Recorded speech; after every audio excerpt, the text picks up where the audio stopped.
નમસ્કાર મિત્રો, option trader Gujarati new learning વિડીયોની અંદર આપ સૌ મિત્રોનું હાર્દિક સ્વાગત છે. તો કેવું રહ્યું મિત્રો શુક્રવારનું trading session? Sensex most of એક રેન્જની અંદર હતું, પણ રેન્જ થોડી મોટી હતી, તો આપણે બંને પ્રીમિયમની અંદર સારી એવી એક મૂવમેન્ટ જોવા મળી હતી. તો શું આ મૂવમેન્ટ કેપ્ચર કરી શકા છો કે કેમ? કોમેન્ટમાં જણાવજો. કેમ કે સરસ મજાની મૂવમેન્ટ સેન્સેક્સમાં પણ હતી અને નિફ્ટીમાં પણ હતી. તો જે મિત્રો લઈ શક્યા હશે એના માટે બંને ટ્રેડ સરસ મજાના હશે. કેમ કે માર્કેટ ક્યાંક આ એરિયામાં અંદર ઓપન થાય છે. અહીંયાથી ક્યાં જાય છે તો કે રજિસ્ટન્સે, રજિસ્ટન્સથી ક્યાં આવે છે તો કે સપોર્ટે, સપોર્ટથી ક્યાં જાય છે તો કે રજિસ્ટન્સે, અને રજિસ્ટન્સથી બ્રેકઆઉટ કરે છે, બ્રેકઆઉટ કરીને રિટેસ્ટ કરે છે, અને ફરી આ હાઈ બ્રેક થતો નથી અને અહીંયા ડબલ ટોપ કરીને ડાઉન આવે છે. તો અહીંયાથી પણ એક સારી એવી મૂવમેન્ટ અહીંયા સુધી મળી, અને અહીંયાથી પણ આ મૂવમેન્ટ પણ સારી એવી મળી છે. આપણે પ્રીમિયમના ચાર્ટની અંદર ચેક કરશું, પણ જસ્ટ ઇન્ડેક્સના ચાર્ટમાં એટલા માટે બતાવું છું કે લેવલ કેવી રીતે વર્ક કરે છે. કેમ કે અહીંયાથી માર્કેટ 500 પોઈન્ટ ઉપર જાય તો આની ઉપર નીકળવા માટે એને આ પુલબેક એરિયામાં આવવું પડે. આ એરિયાની અંદર ક્યાં જ્યાં એને માર્કેટે હોલ્ડ કર્યું હતું ને આ જગ્યા ઉપર, તો આ જગ્યા ઉપર આવીને કોઈ પોઝિટિવ કેન્ડલ બનાવે ને ફરી આ લેવલ બ્રેક કરે ને તો અહીંયા સુધી જઈ શકે. આ યાદ રાખવું ભવિષ્યમાં પણ ક્યારેય, કે માર્કેટે એક ટાર્ગેટ પૂરો કરી દીધો છે, ત્યારબાદ બ્રેકઆઉટ કર્યો છે, પણ બ્રેકઆઉટ કરતાની સાથે ઘૂસવાનું નથી, પણ જે અહીંયા પુલબેક એરિયો જ્યાં અહીંયા ટાઈમ સ્પેન્ડ કર્યો છે એ એરિયાની અંદર ફરી આવે અને અહીંયાથી પોઝિટિવ કેન્ડલ બનાવીને આ લેવલને બ્રેક કરે ને તો આ લેવલ આવે, ડાયરેક્ટ આવે નહીં. યાદ રાખજો આ વસ્તુ, બરાબર. હવે આપણે જોઈએ નિફ્ટીનો ચાર્ટ. તો નિફ્ટીમાં શું થયું છે એના ઉપર એક નજર નાખીએ, ત્યારબાદ પ્રીમિયમમાં થોડો વિડીયો આજે લાંબો થશે, પણ થોડું એજ્યુકેશન આપવાનો પ્રયત્ન કરું છું કે જેથી કરીને લાઈવ માર્કેટમાં હું લાઈવ ન હોય તો પણ તમે તમારો ટ્રેડ પંચ કરી શકો, બરાબર. તો નિફ્ટીની અંદર પણ સેમ કન્ડિશન છે ભાઈ, કે એક્ઝેક્ટ સપોર્ટે ઓપન થયું છે, રજિસ્ટન્સ સુધી એક સિંગલ કેન્ડલમાં પહોંચી ગયું છે, અને ત્યારબાદ ત્યાંથી ડાઉન આવ્યું, આપણું આ લેવલ બ્રેક કર્યું, અને ત્યાંથી પછી એક્ઝેક્ટ આપણું જે લેવલ હતું 23,090 ત્યાંથી બાઉન્સ થયું, બરાબર. ફરી પાછું અહીંયા બ્રેક કર્યું, ફરી આ લેવલને રિટેસ્ટ કર્યું, અને અહીંયાથી સીધે સીધું આ હાઈ બ્રેક થયો, એટલે અહીંયા સુધી માર્કેટ જતું રહ્યું. તો આ બધી વસ્તુ અહીંયા પાછું જો ડબલ ટોપ કર્યું છે, બરાબર.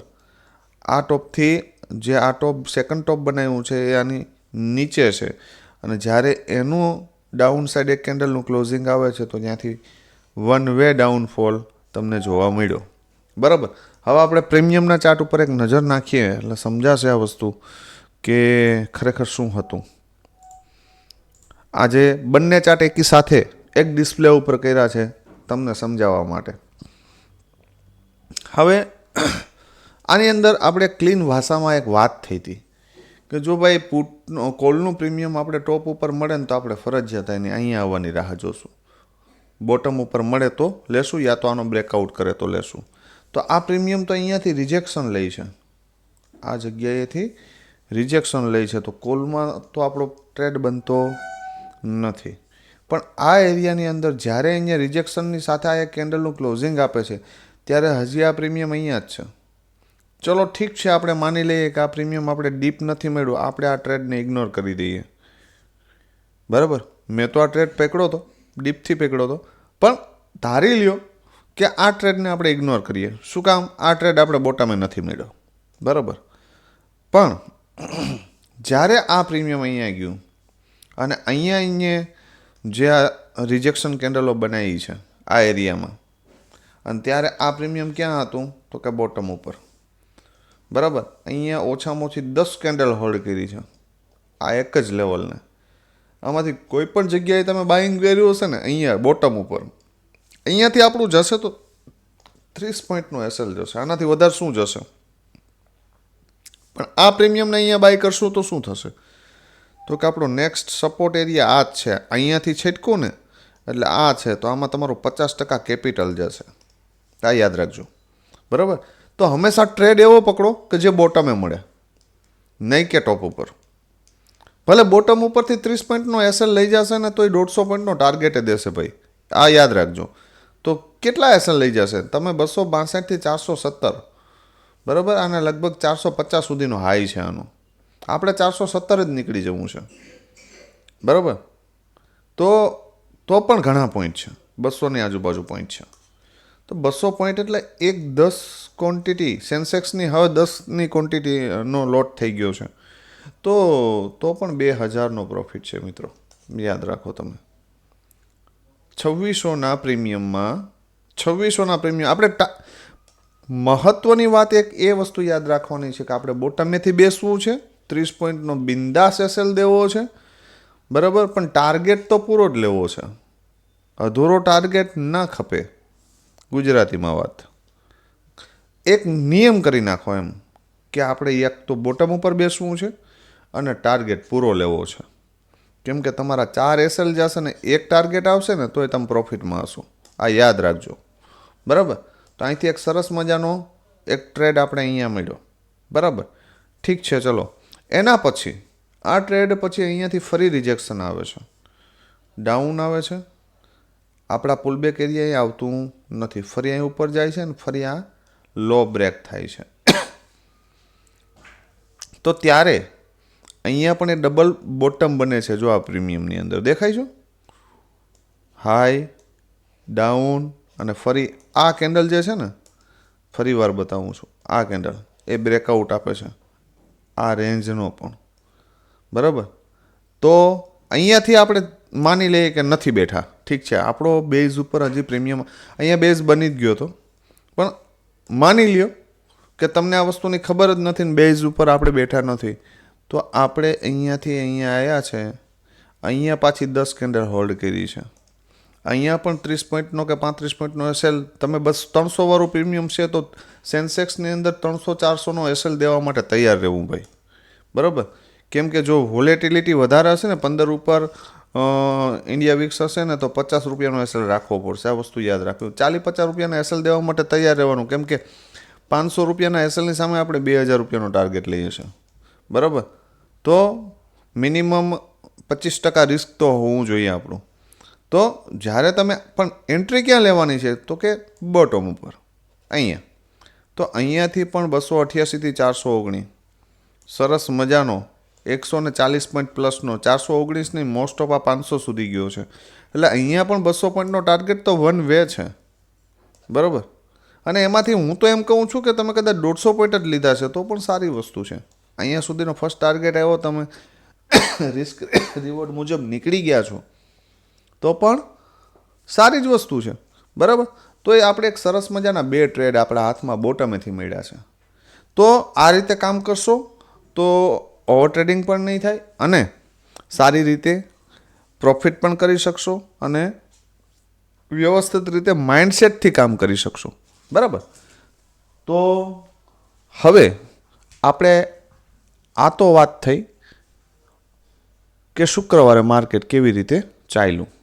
હવે ચર્ચા કરીએ મેન કે આજે આપણે નિફ્ટી, સેન્સેક્સ અને સેન્સેક્સના 2 પ્રીમિયમ વિશે ચર્ચા કરશું કે ભાઈ કેવી રીતે મૂવમેન્ટ જોવા મળી શકે. તો સૌથી પહેલાં આપણે જોઈએ નિફ્ટી. નિફ્ટીની અંદર લેવલ નોટ કરી લેજો.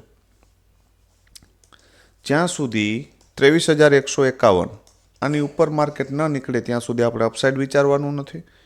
અને અહીંયાથી રિજેક્શન કેન્ડલ મળે 23,151થી તો આપણો ફર્સ્ટ ટાર્ગેટ, આ પહેલો વ્યૂ કહું છું તમને, ધારો કે આ એરિયામાં જ ક્યાંક ઓપન થઈ ગયું ને અહીંયાથી રિજેક્શન કેન્ડલ મળે તો આપણો ફર્સ્ટ ટાર્ગેટ 23,021 અને એનાથી નીચે 22,980 યાદ રાખજો, જે આ લેવલ હતું એ અહીંયા સુધી આવી શકે, ઠીક છે. પણ ધારો કે આ એરિયામાં ક્યાંક ઓપન થઈ ગયું, અહીંયા ગયું, ફરી આ લો બ્રેક ન થયો અને ફરી જો આ લેવલ બ્રેક થયું 23,151, તો 23,301 કન્ફર્મ બતાવશે. યાદ રાખવું, એવી ફૂલ પોસિબિલિટી છે. પણ કન્ડિશન એ કે આ એરિયામાં ઓપન થાય, આ લેવલને રિટેસ્ટ કરે, ફરી નીચે આવે અને અહીંયાથી પછી બાઉન્સ કરે ને આ હાઈ બ્રેક થાય 151 વાળો, ત્યાંથી 150 પોઈન્ટની મૂવમેન્ટ ફાસ્ટ જોવા મળી શકે. બરાબર. અને એની ઉપર નીકળે તો આપણું ઓલ ટાઈમ હિટ 23,422. બરાબર. ડાઉન સાઈડ માટે ડાઉન સાઈડની કન્ડિશન ક્યારે બની શકે કે આ એરિયામાં ઓપન થાય, આ હાઈ બ્રેક અહીંયા રિટેસ્ટ કરે, બરાબર, અને પછી આ હાઈ બ્રેક ન થાય અને આ લો બ્રેક થાય, બરાબર, તો ડાઉન સાઈડ માટે 22,859 અને એનાથી નીચે જાય તો 22,761 સુધી માર્કેટ જઈ શકે. બરાબર. હવે વાત કરીએ સેન્સેક્સ ઇન્ડેક્સની, કે ભાઈ સેન્સેક્સની અંદર આપણે કેવી રીતે કામ કરી શકીએ. જો ભાઈ આ જે લેવલ છે એ માત્ર ને માત્ર એજ્યુકેશન પર્પઝથી છે. આના ઉપર કોઈ રિયલ ટ્રેડિંગ કરવું નહીં, અને રિયલ ટ્રેડિંગ કરવા માટે તમારા ફાઇનાન્શિયલ એડવાઇઝરની સલાહ લઈને જ કરવું. બરાબર. એટલે જેથી કરીને ક્યારેય કોઈ મોટા કેપિટલની અંદર કે મોટા ફંડની અંદર તમે ટ્રેપ ન થાવ એ માટેની સૂચના છે. આ માત્ર એજ્યુકેશન માટે છે અને પેપર ટ્રેડ માટે છે. ઠીક છે. સૌથી પહેલી વસ્તુ, સેન્સેક્સની અંદર 76,378 અને 75,983 આ બે રેન્જ છે. બરાબર. આની અંદર ક્લીન ભાષામાં વાત છે કે અહીંયા મળે તો અહીંથી બાય બને, અહીંયા મળે તો અહીંયાથી સેલ બને. ઠીક છે. આ પહેલો વ્યૂ કે અહીંયાથી પોઝિટિવ કેન્ડલ બાય, અહીંયાથી નેગેટિવ કેન્ડલ સેલ. રેડી.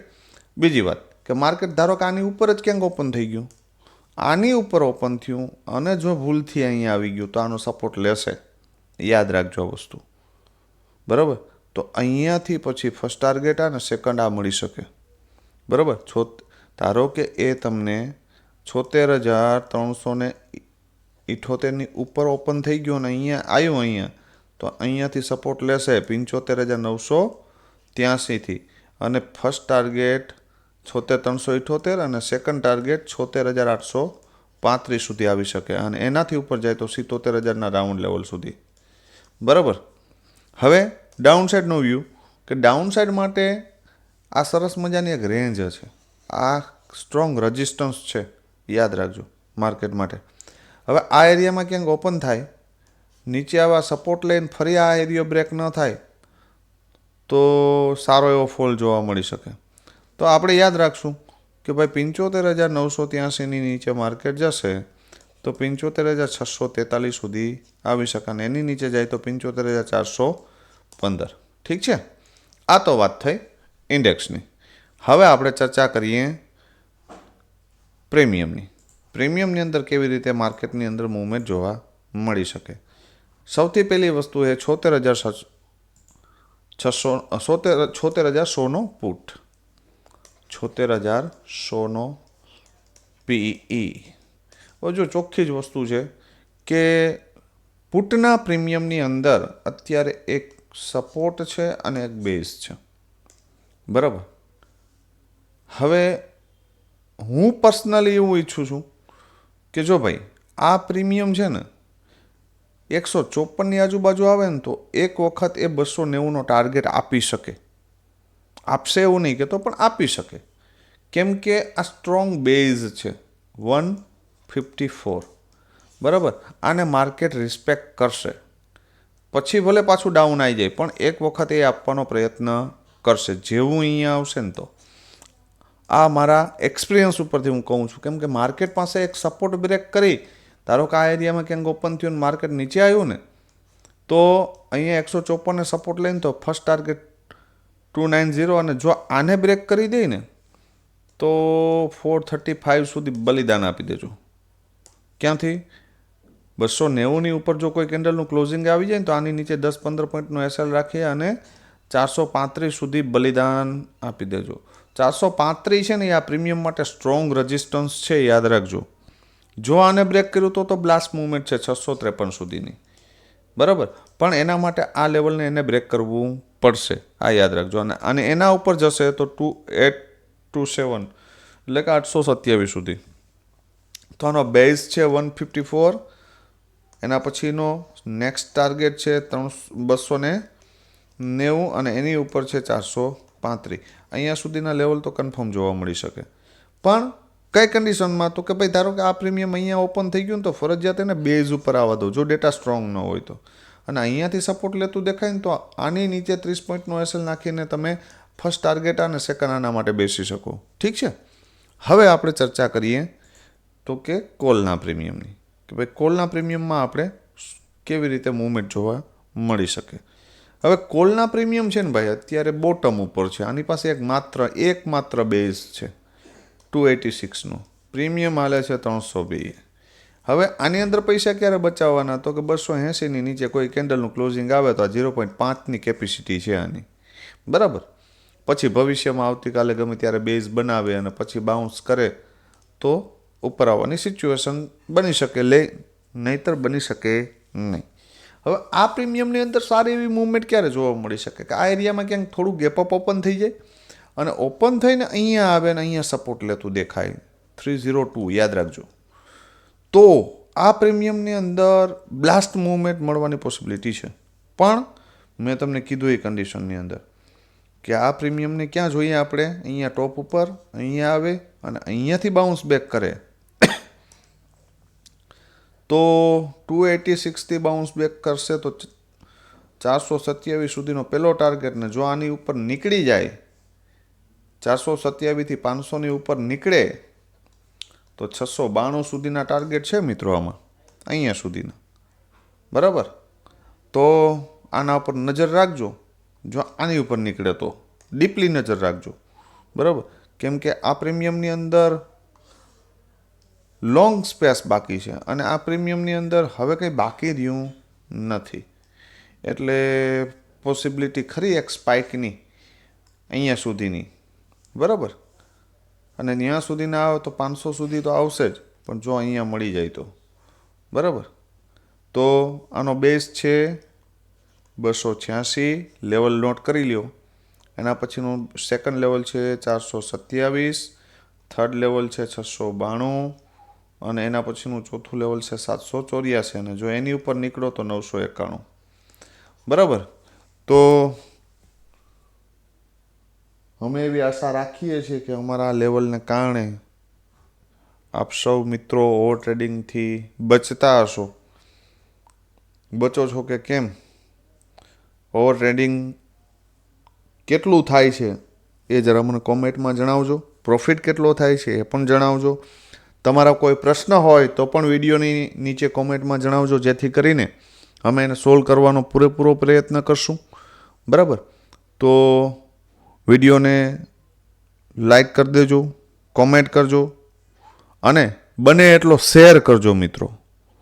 જો અમે તમારા માટે આટલું સરસ મજાનું કન્ટેન્ટ બનાવી શકતા હોય તો તમે એ કન્ટેન્ટને વધુમાં વધુ લોકો સુધી શેર કરવાની જવાબદારી તમારી છે.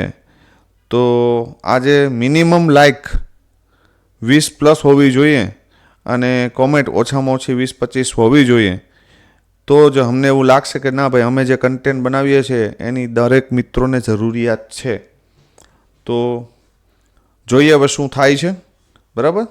તો આવતીકાલે ફરી મળીશું નવા વિડીયોમાં. ત્યાં સુધી જય માતાજી, હર હર મહાદેવ.